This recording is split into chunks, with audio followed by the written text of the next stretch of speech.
Salut tout le monde, ici Aurélien Reca pour H35.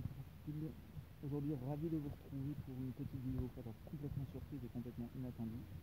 J'ai eu l'opportunité incroyable de pouvoir essayer cette petite moto, la fameuse Honda Sur 225.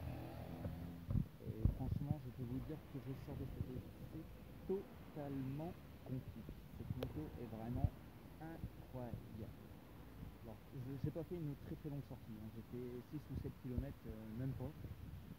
Mais j'ai pu la tester d'ores et déjà dans pas mal de configurations, que ce soit dans les ronds-points, que ce soit en descente, en montée, dans tous les paysages urbains, on va dire. Et franchement, il y a énormément de bons points à prendre sur cette moto. Donc, je vais commencer ça vite fait parce que j'ai eu vraiment énormément de chance d'avoir pu les essayer, mais je vais vite la rendre. Donc, déjà, je vais vous parler vite fait de la position de conduite. Moi qui suis habitué à soit les roadsters, soit les sportifs, c'est la première fois que je conduisais un custom. Position extrêmement dense, mais on s'y fait. Avec ce type de guidon, honnêtement, c'est ce qui me faisait le plus peur, mais ça se prend très vite en main. Il m'a fallu 3 virages pour comprendre. Là, à la limite, où j'ai eu le plus de difficultés en termes de position de conduite, c'était de trouver les cale-pieds. Évidemment, quand vous êtes en roadster, les cale-pieds ils sont un petit peu ici, hein, au niveau du ciel. Pour ça, c'est les cale-pieds passagers, évidemment, je vous les montre là, c'est la position classique pour des cale-pieds normaux. J'ai eu énormément de mal à trouver ma position sur les cale-pieds, mais alors une fois que je l'ai trouvé, c'est absolument parfait. Position basse excellente, le dos n'est pas sollicité, j'ai vraiment beaucoup aimé. Alors évidemment, on est positionné assez bas à ce niveau-là, mais en contrepartie, comme je vous le dis, franchement, la position confort, elle est vraiment intéressante. Cette selle est vraiment très confortable, c'est ni trop dur, ni pas assez dur. On sent tout de suite qu'il y a vraiment de la place pour accueillir madame, ou fiston, ou n'importe qui d'autre.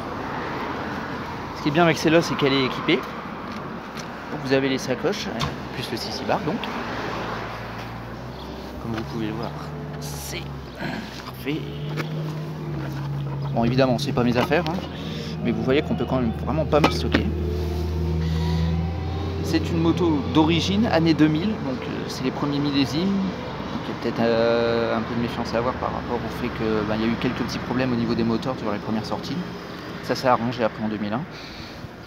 Échappement d'origine qui fait vraiment un joli petit bruit, je vais vous faire écouter.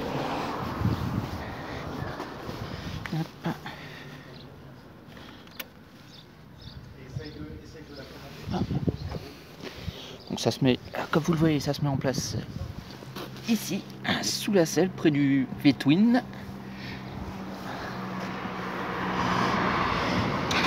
Et démarre le truc, ça démarre tout de suite.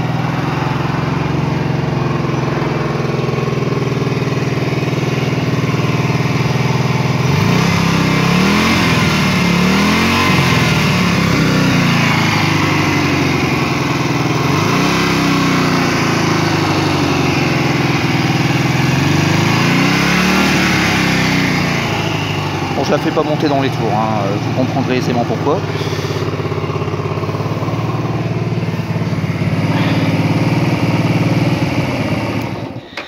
Aucune difficulté non plus à trouver le point mort, franchement c'est vraiment très agréable, très confortable à ce niveau-là.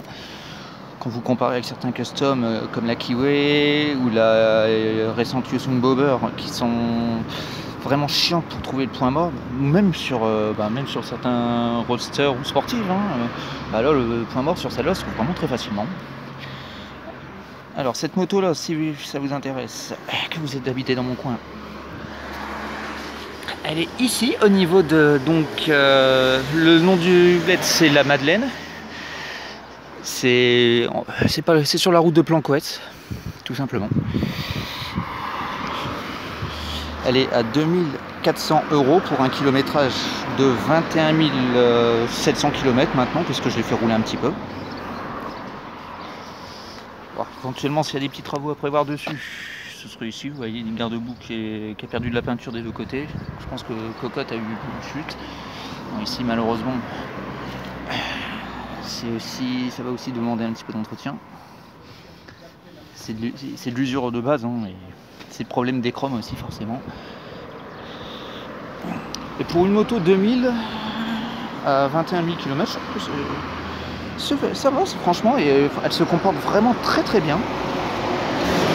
Bon, à part évidemment les difficultés d'entretien, désolé pour la circulation, mais à part les difficultés d'entretien pour cette moto, franchement c'est une moto que je vous recommanderais sans aucun problème. Moi j'ai vraiment pris mon pied avec en tout cas. J'ai roulé que 5-6 km avec, mais franchement j'ai vraiment pris mon pied. Et je commence à me demander si je vais pas la prendre, c'est pour vous dire. Comme elle a été en dépôt-vente, elle peut presque repartir n'importe quand. Ce qui serait compliqué pour moi, plus à la limite, ce serait de venir la chercher. Mais sinon, si elle vous intéresse, eh bien, je vous invite donc à vous rendre à la concession Évasion Moto, qui fait donc scooter et moto. Cette petite Honda Shadow 125 pour l'instant n'a pas été réservée, malgré mon grand intérêt. Mais si elle vous intéresse, eh bien, n'hésitez pas. Posez-moi les questions éventuellement en commentaire. Je vous donnerai de toute façon, je vais vous donner l'adresse exacte pour que vous vous y retrouviez, si ça vous intéresse. Sinon, en tout cas, moi, franchement, c'est une moto. J'avais un peu peur de monter dessus.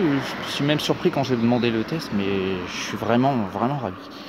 C'est vraiment super intéressant et elle est vraiment super souple aussi au niveau de l'utilisation du moteur. Elle avale les côtes comme pour rire. En descente, la difficulté du poids à répartir est un petit peu... Bon, ça se fait à l'usage, je pense, mais j'ai pas eu trop de problèmes, moi, personnellement. Dans les roues-points, c'est là où j'appréhendais le plus. Elle a pris ça sans aucun problème, il suffit juste de faire un minimum attention. Le freinage du levier du pied donc est assez intuitif, pas de difficulté particulière. J'ai pas cherché à freiner de l'avant, je voulais pas risquer de piler et de bloquer la roue.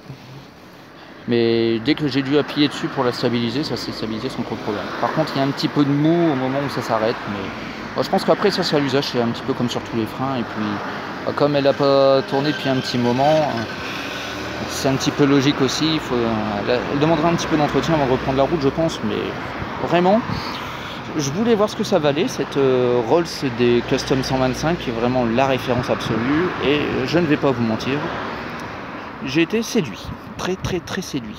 Je vais vraiment pencher sérieusement moi sur le cas de cette moto, mais si elle vous intéresse, ben, n'hésitez pas à me prendre de court. Voilà. Bon ben les amis, cette vidéo surprise se termine déjà. Bon, je m'excuse pour la qualité, mais j'ai vraiment fait ce que j'ai pu avec les moyens du bord. C'est même pas le téléphone de base avec lequel j'avais filmé. Mais c'était un test vraiment surprise, je m'attendais vraiment pas à la trouver. Et donc, verdict, elle est vraiment excellente.